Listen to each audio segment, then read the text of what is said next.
주님의 뜻을 이해하라는 제목으로 함께 은혜를 나누고자 합니다. 추석 연휴 명절이 지난 후에 뉴스에 우리가 추석의 모든 지역에 찾아가 봐서 국민들의 마음을 살펴보니까 대통령이나 여야의 지도자들이 다 반성해야 되겠다는 내용을 그 신문 기사에 실어놓은 것을 보았습니다.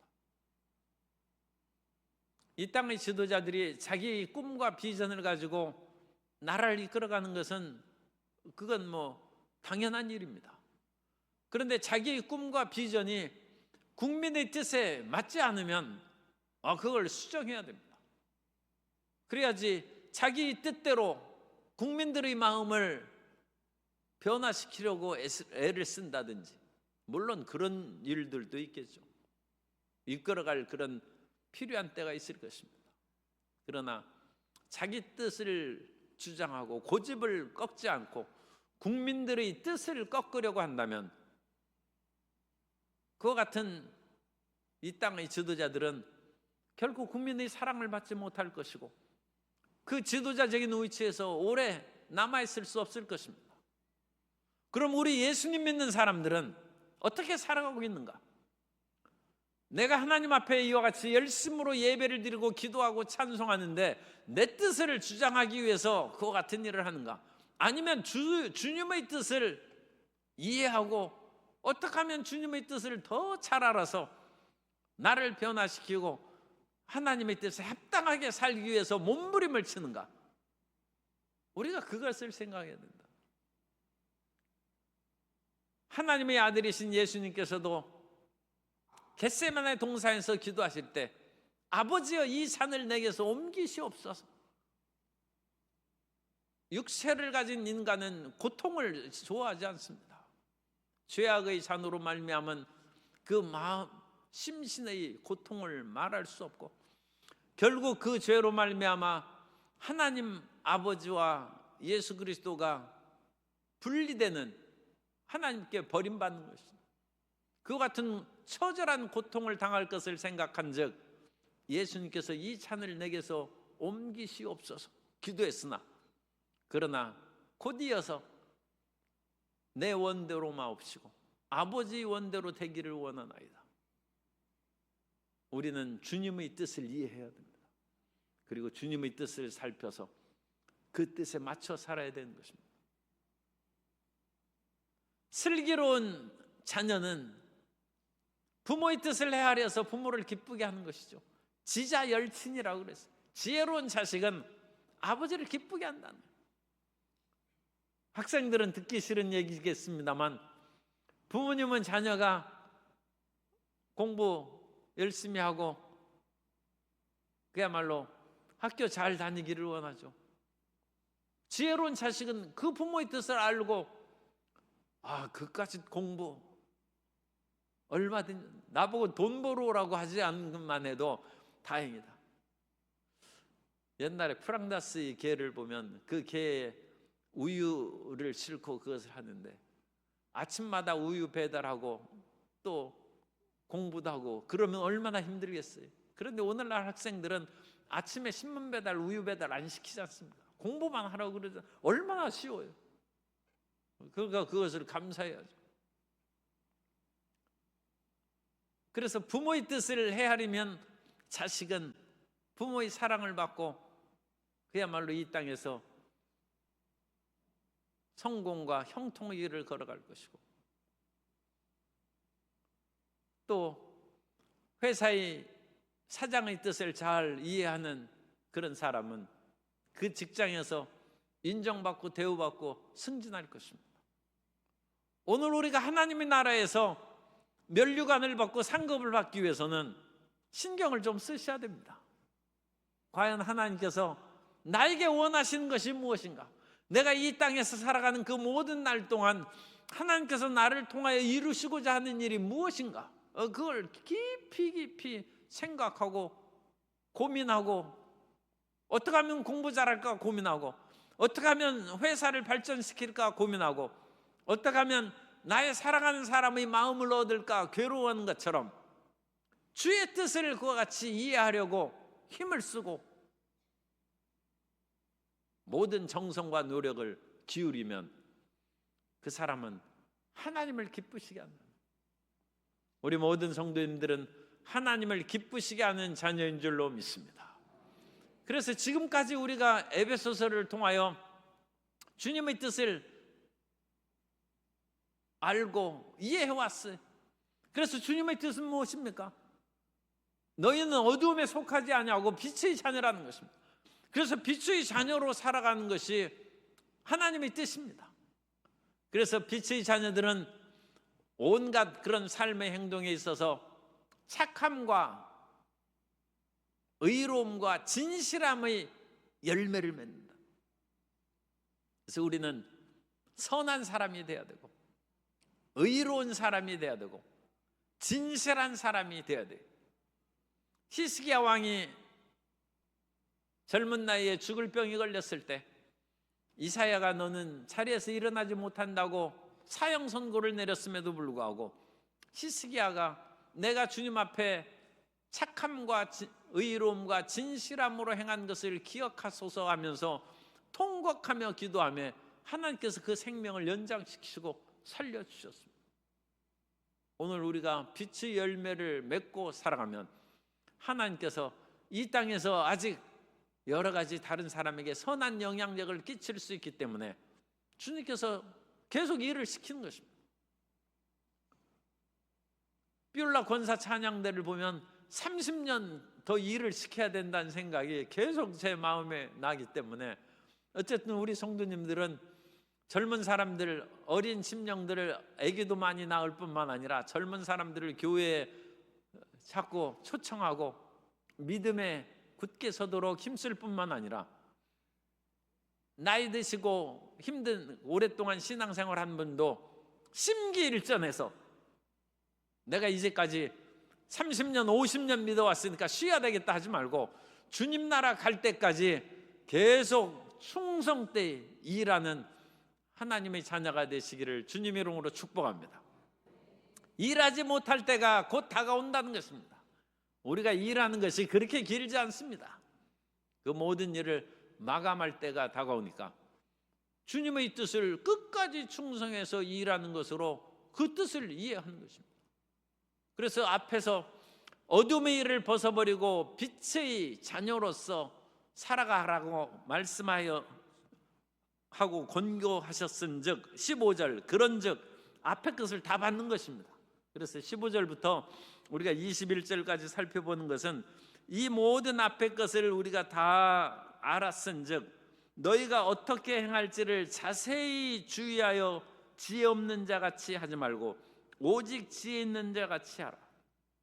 이런 말씀을 마음에 잘 새겨보고 내가 과연 매일매일의 삶을 어둠의 일을 행하는가 아니면 정말로 빛의 자녀처럼 그렇게 살아가고 있는지 자기 자신에 대한 자세한 것 같은 주의하여 살펴보는 그런 노력을 좀 기울이고 자기 자신에 대해서 솔직해야죠. 손은 안으로 굽는다고 해서 자꾸 아전인수격으로 자기에게 유리한 그런 생각만 하지 말고 하나님 앞에 정직하라.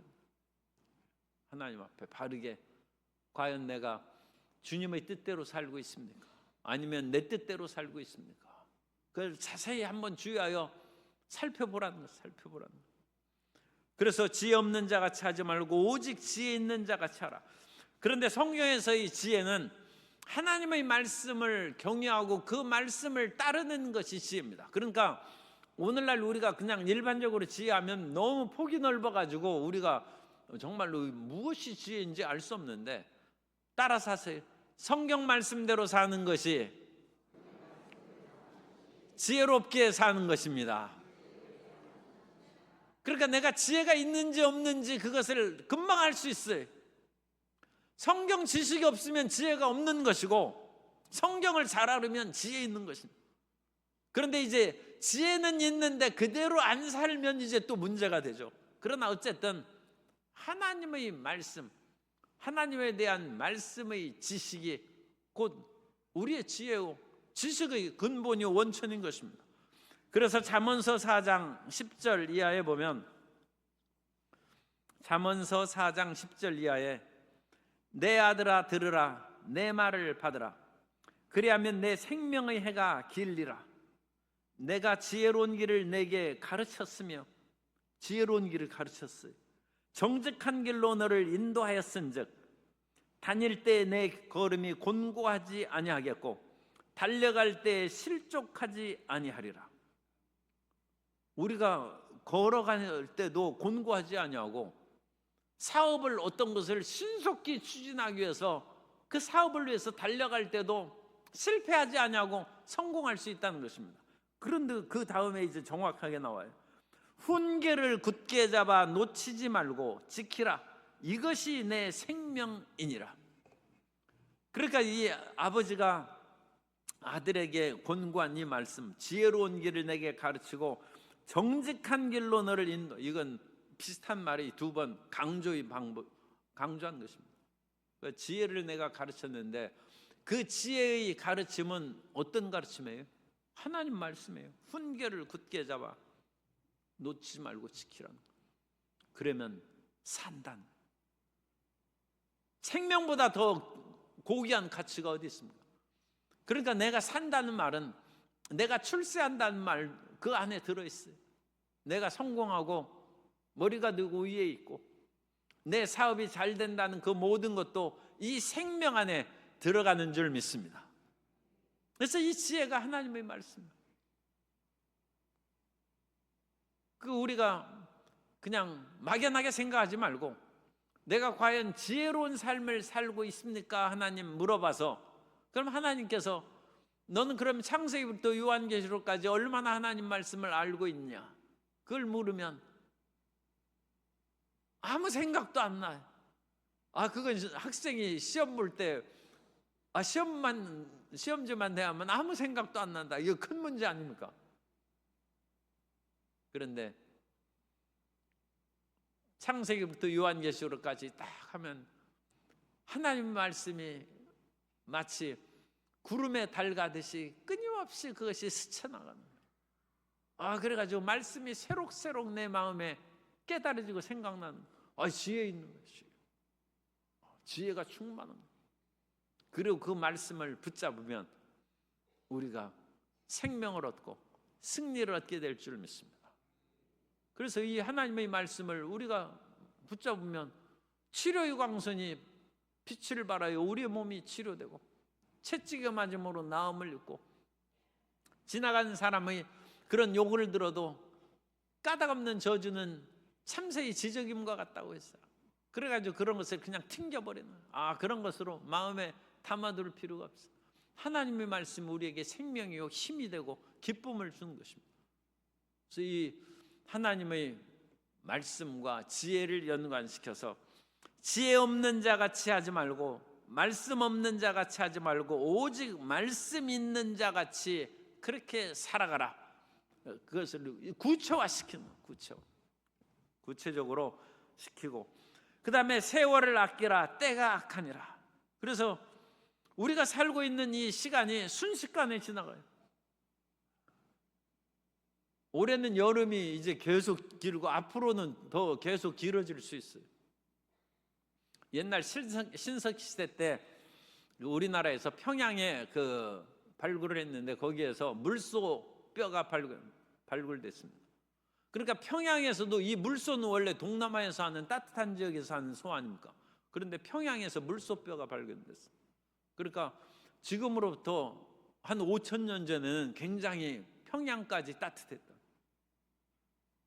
그럼 앞으로 사과 재배의 선이, 사과는 또 약간 냉량성 과일이기 때문에 추운 지방에서 잘 돼. 그래서 이제 대구 지역에도 이미 이 더위가 몰아닥치기 때문에 자꾸 사과 재배를 북쪽으로 옮겨가지고 태백산에서 이제 재배를 해야 사과가 향도 있고 신선하고 훨씬 더 그 맛있는 사과가 된다는 것이죠.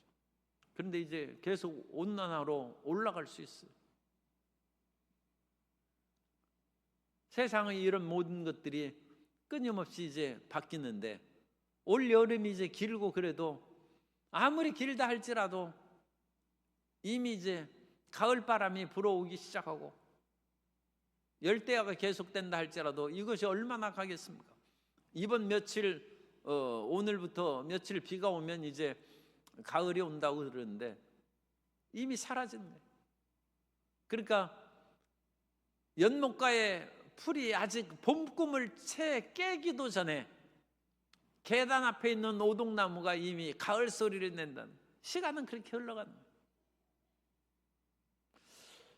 이와 같은 세월이 지나가는 것은 우주적인 종말이 가까운다는 그와 같은 말세에 대한 경고일 뿐만 아니라, 특별히 우주적 종말은 우리가 알 수 없습니다. 그 때와 시는 하나님의 인자도 모른다고 했으니까 그건 하나님이 정하시는 것이고, 따라서 이 거대한 지구의 종말에 대해서 우리가 너무 심각하게 생각할 필요는 없어요. 다만 우리가 깨어 있어서 개인적인 종말에 대해서 대비하고 있으면 이 지구와 같은 우주적 종말에 대해서도 넉넉히 우리가 준비하는 것입니다. 인생 살면 순식간에 세월이 지나는, 시간이 어찌 안 지나느냐. 그것은 어릴 때 공부하는 학생들이나 이거 빨리 어른이 돼가지고 공부를 안 해야 될 텐데 하고 그렇게 생각하는 학생들은 시간이 더 안 가는 것이죠. 계속 하나님이 공부하라고 시간을 길게 연장시키는 것이죠. 그런데 그때가 지나가면 그야말로 쏜살같이 지나. 그러니까 우리가 세월을 아껴야죠. 세월. 우리가 주님 일을 할 시간이 그렇게 많지 않습니다. 그래서 이 세월을 아끼고, 그것이 주의 뜻이에요. 너 그렇게 오래 못 산다는 것입니다.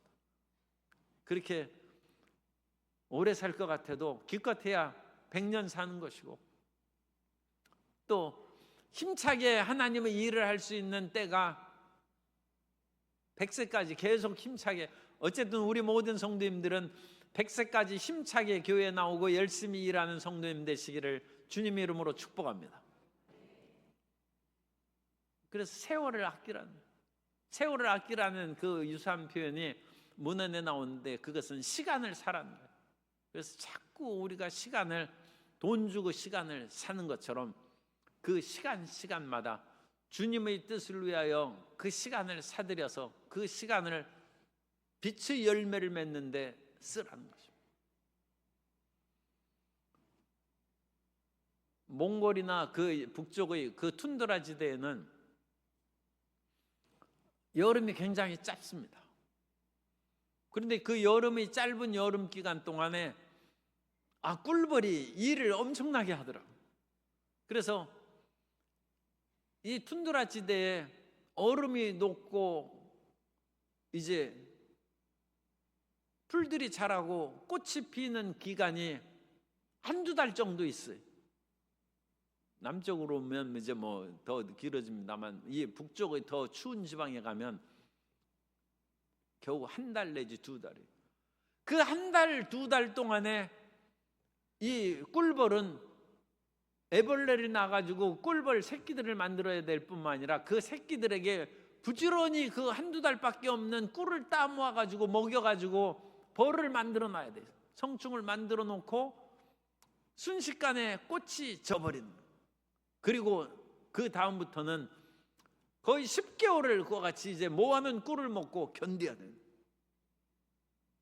세월을 아껴야 돼요. 순식간에 지나간다. 순식간에. 겨우 한두 달 동안에 자기가 종족의 번식뿐만 아니라 한두 달 일해가지고 1년치 식량을 다 마련해 놓는 거예요. 그리고 추운 겨울에 살 집도 다 장만해가지고 그렇게 사는 거예요. 우리 인간도 긴 시간에 비하면 이 툰드라 지대의 벌꿀하고 이 야생 벌들하고 크게 다른 점이 없어요. 모든 시간을 아껴서 우리가 지혜롭게 행하면 하나님께서 우리를 통하여 영광을 받으실 줄로 믿습니다. 우리가 모든 것은 아까 장로님께서도 기도한 것처럼 사람이 무엇을 심든지 심은 대로 거두는 것입니다. 심지 않고 가을의 열매를 기대하는 것은 그것은 어리석은 것이고 스스로를 속이는 것입니다. 사람은 열심히 심은 만큼 가을에 거두는 것이고, 그것을 심은 것이 없다면 지금부터라도 그것을 심는데, 자연적으로는 지금 심는 계절은 아니죠. 그러나 우리는 영적으로는 다시 심을 수 있어요. 지금부터라도 마음을 가다듬어서 기도로 심고, 말씀을 읽어 심고, 하나님을 찬양함으로 심고, 교회에 봉사하고 주님을 기쁘시게 함으로 심으면 하나님께 우리가 모든 것을 다하여 충성을 바치는 것이고, 그것을 하나님께서는 기쁘게 받으셔서 하나님의 풍성한 것으로 열매 맺고 수확을 거둘 수 있도록 은혜를 내려주실 줄 믿습니다. 그래서 세월을 아끼라는, 그리고 때가 악하니라. 그러므로 어리석은 자가 되지 말고 오직 주의 뜻이 무엇인가 이해하라. 때가 악하다는 것은 이제 살 날이 얼마 안 남았어요. 그러니까 우리가 살 날이 얼마 안 남았으면 아직 그래도 우리가 지금 100년은 100세까지는 살 거니까 크게 걱정하지 말고, 그러나 긴 시간으로 보면 얼마 안 남았어요. 그런데 살 날이 얼마 안 남았으니까 일부 악한 사람들은 무슨 노래를 부르느냐? 노새 노새 젊어서 노새, 늙어지면 못 노나니.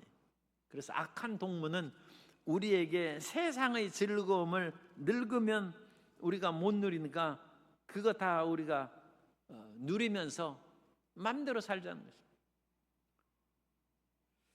고린도전서 15장 33절, 고린도전서 15장 33절 이하에 보면, 속지 말라. 악한 동무들은 선한 행실을 더럽히나니 깨어 의를 행하고 죄를 짓지 말라. 하나님을 알지 못하는 자가 있기로 내가 너희를 부끄럽게 하기 위하여 말하노라. 악한 동무는 노새 노새 젊어서 노새 그렇게 하고, 또 내일 죽을 터인즉 오늘 먹고 마시자. 세상 사람들은 그렇다는 거예요. 이사야가 하나님의 말씀을 전하고 경고할 때 하나님이 심판을 얘기했어요. 하나님의 심판의 적군이 공격을 통하여 너희가 심판을 받고 성읍이 무너진다는. 그러면 어떻게 우리는 하겠어요? 아니, 성읍이 무너지지 않도록 우리가 깨어서 지키고 방어를 튼튼히 하고, 그야말로 잘못된 것이 없는지 우리가 살피고 준비하는, 그것이 올바른 정상적인 태도죠. 그런데 망한다. 이제 망했으면 우리가 이 저 큰 적의 세력 아수르의 군대를 어찌 물리칠 수 있겠느냐. 그러면서 이사야서에 나오는 것도 내일 죽을 터인즉 먹고 마시자는. 영원한 세계에 대한 기대가 없는 사람, 하나님에 대한 믿음이 없는 사람, 천국과 지옥에 대한 믿음이 없는 사람은 이 세상이 악한 종말이 다가오면 다가올수록 더 악해지고 더 방탕하게 되고 더 나쁘게 된다는. 그러니까 오늘날 이 세상에서 그런 일부 사람들이 있어서 우리가 이전에 듣지도 못한 그런 끔찍한 범죄를 저지르고 온갖 나쁜 짓 하는 것을 보고 우리가 탄식하는데 이상하게 생각할 거 없어요. 종말이 다가올수록 이 악한 사람들의 악의 행동은 더 심해진다. 왜? 내일 죽을 터이니까 먹고 마시자.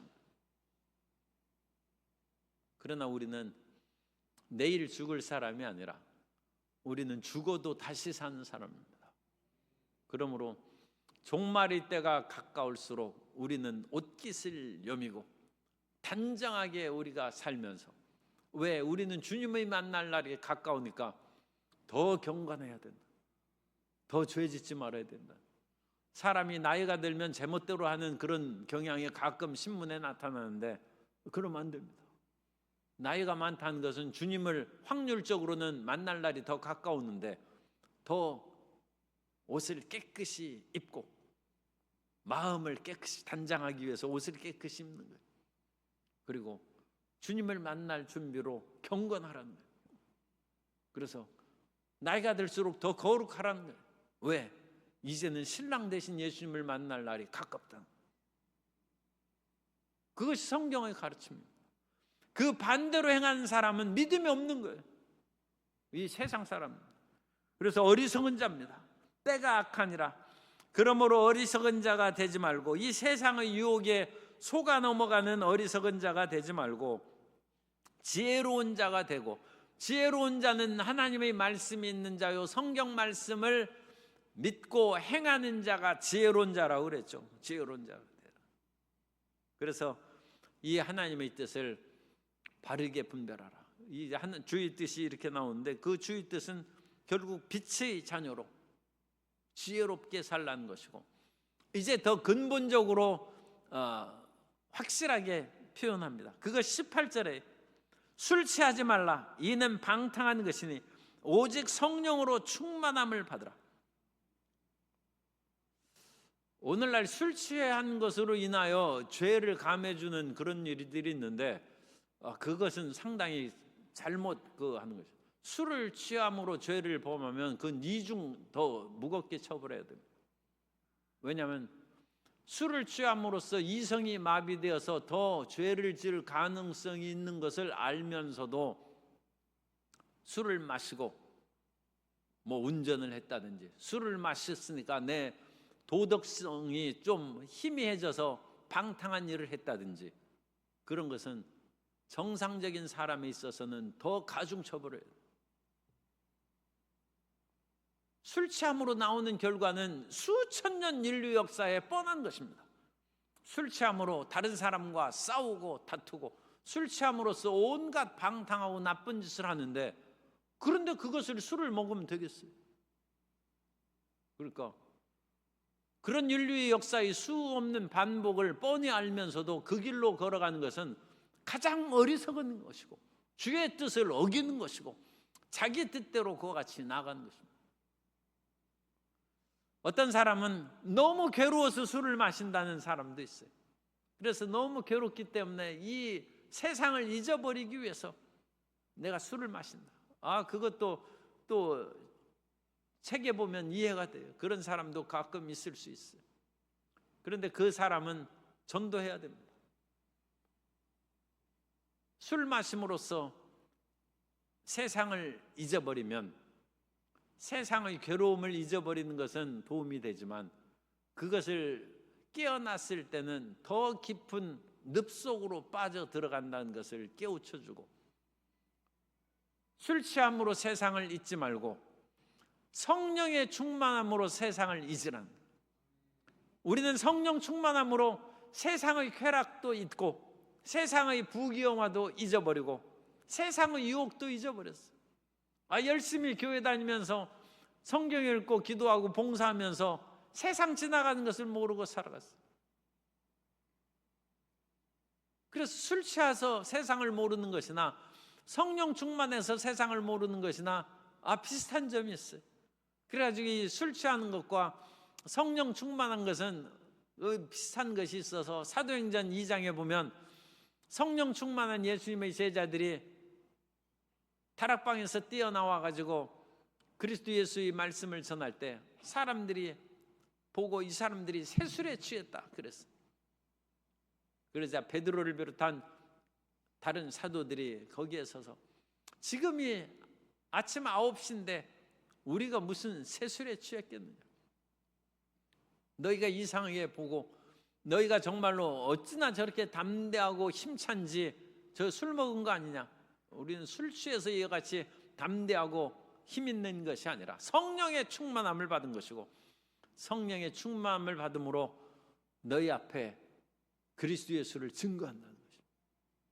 그래서 오늘 세상에 괴로운 사람이 있으면 술 먹지 말고 성령의 충만함을 구하시기 바랍니다. 성령의 충만함을 받으면 술 취하는 것과 같은 효과라면 이상한데 어쨌든 그런 괴로움을 잊을 수 있어요. 괴로움도 있고 또 마음의 의기소침하고 떨리는 마음도 술을 먹으면 담대함을 얻는 것처럼 성령 충만하면 담대함을 얻고 귀신도 두려워하지 않는데 이 세상 무엇을 두렵게 하세요? 그러니까 성령 충만함을 받아야 돼요. 그런데 술 취하면 정신이 이제 몽롱해가지고 이 필름이 끊어진다고 해서 기억이 하나도 안 나요. 그런데 성령 충만하면 머리에 지혜와 지식이 가득해. 이것은 이제 분명히 다른 거예요. 술 취하면 이 정신이 완전 몽롱해가지고 바보가 되는데 성령 충만하면 우리는 지혜로운 사람이 되고 명철한 사람이 됩니다. 그 대신에 담대함을 얻고 우리는 이 세상의 어떤 것에도 굴복하지 않는 힘과 용기를 얻게 된 것입니다. 그래서 괴로울 때는 술 취하지 말고 괴로울 때는 성령 충만함을 위하여 기도하라. 그러면 우리는 이 세상을 이기고 주님의 원하시는 길로 나아가게 될 줄로 믿습니다. 그러면 우리가 어떻게 성령의 충만함을 받는가? 예수님을 믿으면 성령을 받습니다. 누구든지 예수님을 믿으면 성령이 임하십니다. 성령이 아니고는 아무도 예수님을 주로 시인할 수 없다고 했습니다.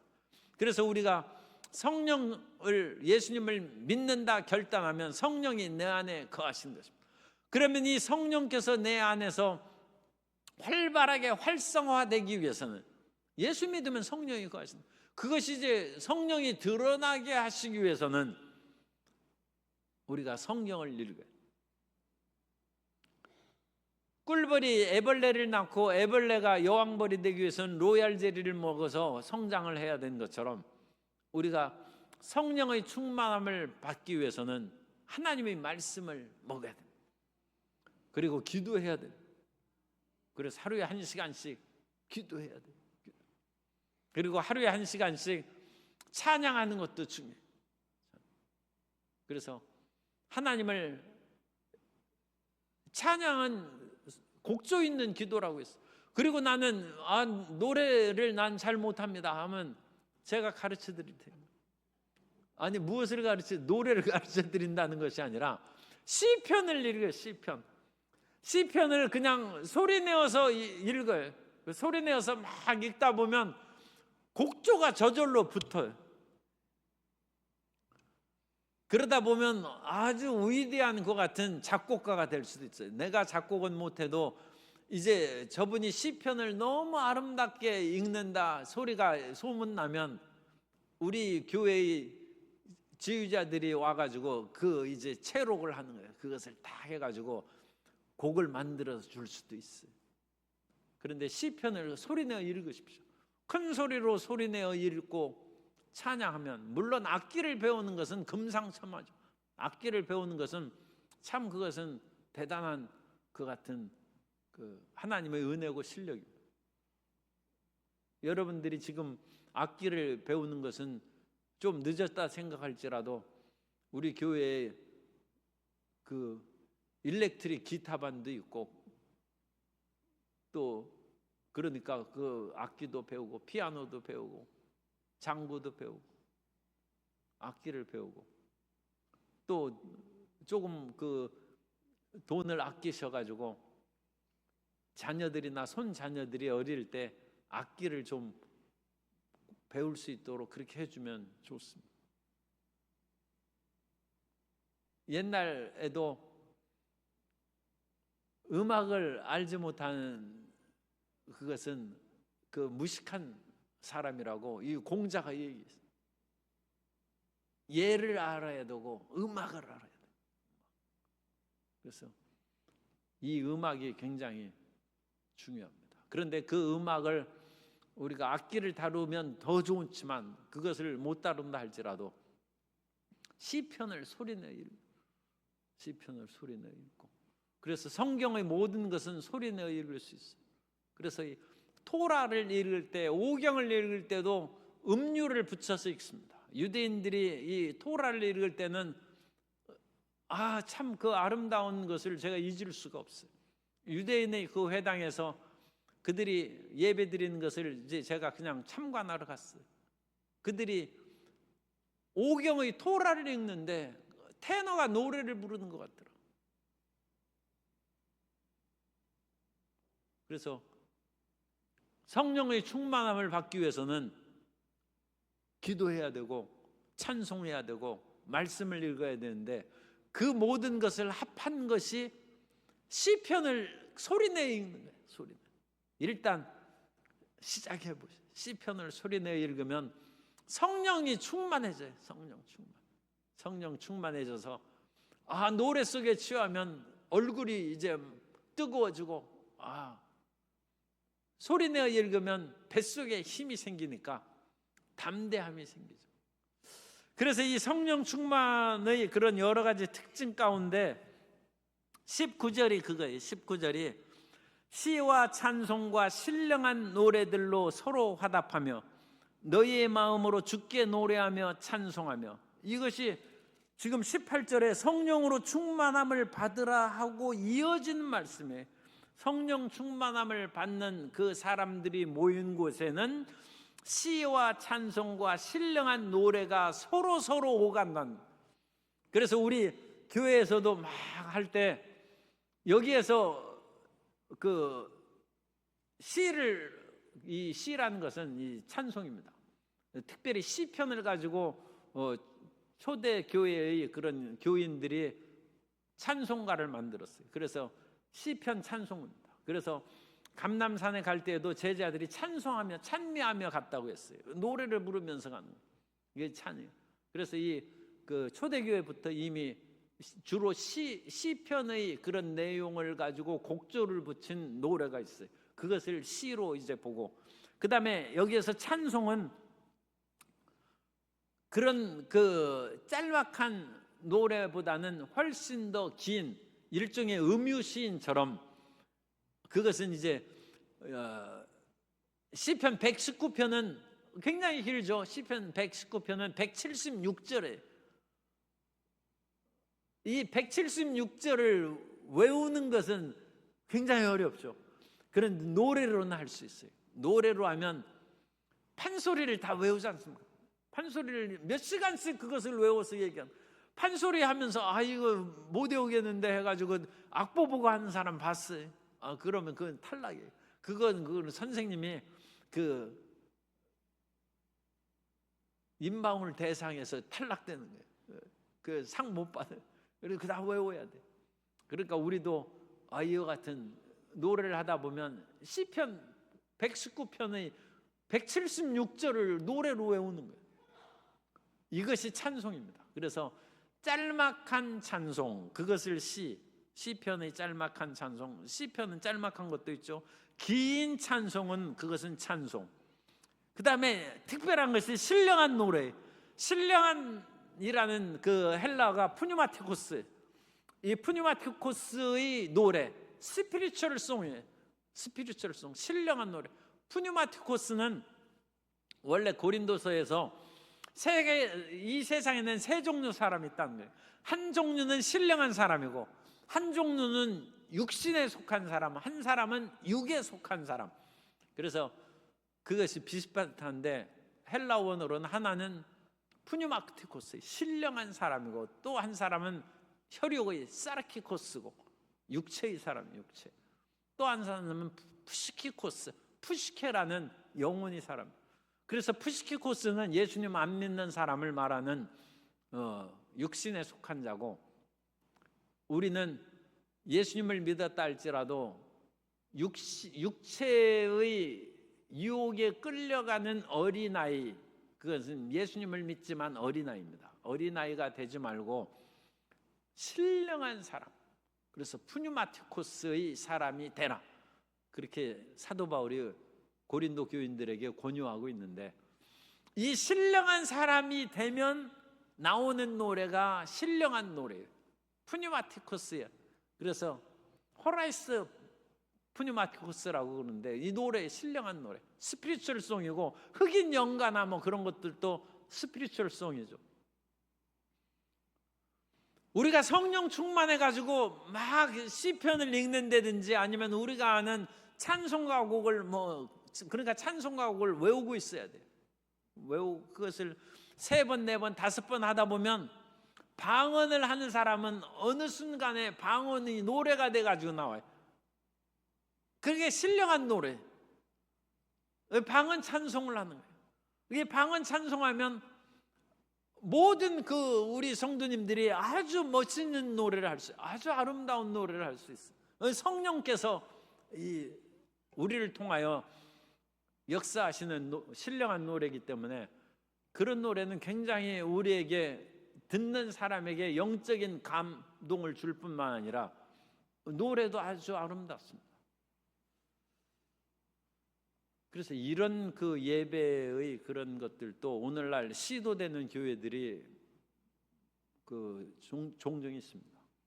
그래서 오직 하나님을 찬양하고 성경 읽고 이 예배 형식을 이렇게 해가지고 하지 않는 거예요. 그냥 그 앞에 있는 그런 악기팀이 있어가지고 찬양하고 노래하고 그러면서 통성으로 막 기도하고 그러면 저쪽에서 하나님을 찬양하고 노래를 막 하는 거예요. 이쪽에서도 또 하나님을 찬양하고 노래를 하는 거예요. 이게 화답하는 거예요. 그러다 보면 어떤 사람이 방언으로 노래하기 시작해요. 신령한 노래를 부르는 거예요. 그리고 그 신령한 노래를 우리는 알아들을 수 없는데, 물론 거기에서 방언 통역을 하는 그런 때도 있습니다만 알아들을 수는 없어도 그 신령한 노래 속에 강력한 영적인 움직임이 그 모든 회중에게 흘러넘친다. 성령의 파도처럼 확. 이 초대교회의 이와 같은 성령 충만함으로 나타난 역사가 이 19절의 그런 상황이다. 그렇게 오늘날 보고 있습니다. 그래서 시와 찬송과 신령한 노래들로 서로 화답하며 너희 마음으로 주께 노래하고, 그래서 이 모든 것은 결국은 하나님께 대한 노래와 찬송입니다. 그리고 이 찬송을 할 때 우리 말로 나오는 것은 감사예요. 감사. 성령 충만한 사람은 감사하는 거예요. 20절 범사의 우리 주 예수 그리스도의 이름으로 항상 아버지 하나님께 감사하며. 그래서 원망과 불평은 마귀가 하는 거예요. 그래서 이 신령한 노래를 하는 것 속에서는 하나님에 대한 감사, 범사에 대한 감사의 찬양이 흘러넘치고, 또 21절에 그리스도를 경외함으로 피차 복종하라. 그것은 서로를 인정해 준다. 그래서 어떤 사람이 신령한 노래를 하면서 내가 최고다 하면서 내가 교주다, 그건 마귀에게 사로잡힌 것이죠. 다른 사람이 이제 그만하시죠, 절제하시죠, 그러면 피차 복종한다. 예언은 예언자의 그런 제재를 받는다고 했습니다. 그렇기 때문에 이 신령한 노래나 예언이나 그 어떤 그런 것들도 제재를 당연히 받고, 그것으로 불같이 화를 내가지고 서로 싸우고 그러면 그것은 신령한 상태가 아니에요. 그건 인간적인 어떤 교만함과 자기 자랑의 노래 자랑이에요. 그런 것들은 이제 하죠. 그래서 성령 충만함을 받으라고 했습니다. 그래서 성령 충만함을 받을 때는 하나님에 대한 찬양이 가득하게 된다. 그래서 성령 충만함과 찬양과는 굉장히 밀접한 관계가 있고, 우리가 성령 충만함으로 찬양할 때 우리 성도 여러분들은 대부분 다 방언을 하시기 때문에 이런 스피리추얼송, 신령한 노래를 하게 되시기를 바랍니다. 그리고 신령한 노래를 하다가 또 깬 마음으로, 이 마음으로 얘기할 때는 우리 알아듣는 말로 하는 거예요. 영으로 얘기할 때는 방언으로 하는 것이고, 마음으로 할 때는 나오는 소리가 하나님에 대한 감사예요. 감사로 나오는 것이, 그러면 그 사람이 영적 상태, 방언으로 할 때도 올바르게 지금 찬양하고 있구나, 우리가 인정해 줄 수 있어요. 그리고 더 나아가서 그런 모든 것에 대해서 피차 복종하는, 서로를 인정하는 화해의 역사가 일어나면 이것이 성령 충만한 모임의 두드러진 특징이라는 거죠. 그래서 에베소 교회에 이와 같은 아름다운 성령의 역사가 일어난 줄로 믿습니다. 주님의 뜻이 무엇입니까? 주님의 뜻을 이해하라고 했는데 주님의 뜻을 오늘 본문 말씀을 통하여 한마디로 얘기하면 성령 충만하라는 것입니다. 성령 충만한 성도 여러분이 되어서 이 주님의 뜻에 순종하는 모든 자녀들이 되시기를 주님 이름으로 축복합니다.